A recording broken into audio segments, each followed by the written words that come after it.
Isang mapagpalang araw po sa ating lahat mga kapatid. Welcome sa ating munting channel. Sa araw na ito ay magbabahagi na naman tayo ng isang kaalaman ukol sa orasyon. Pero bago ang lahat ng yan, kung bago ka pa lang sa channel na ito at gusto nyo ang mga ganitong usapin, ay inaanyayahan ko kayong pindutin ang subscribe button at ang bell icon nang sa ganon ay lagi kayong ma-update sa tuwing may bago tayong upload.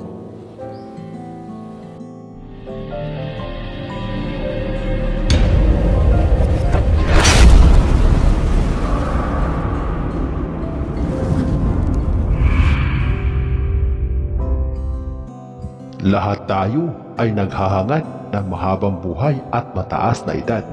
Pero hindi ibig sabihin na tayo ay hindi na mamamatay dahil ang tao ay mortal at ang buhay ng tao ay may hangganan.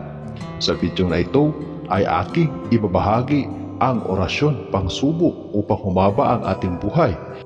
Ito lamang po ang iyong gagawin. Isulat sa tissue paper gamit ang lapis ang orasyong ito.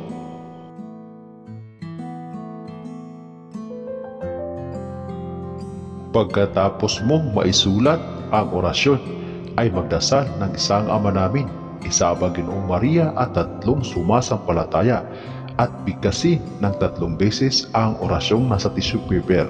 Corpus Christi Fide Anima Maria Ver Genis Hoc Ist Inim Corpus Mion Asasa Atake Atulagi Jesus Hoc Salvator.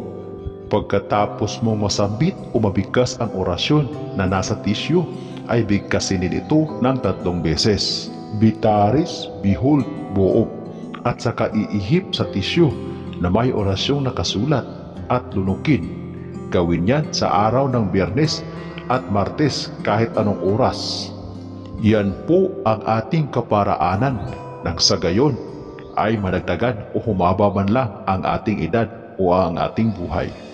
Hanggang dito na lamang ang ating kaalaman para sa araw na ito. Muli, maraming salamat sa inyong walang sawang panonood. God bless us all.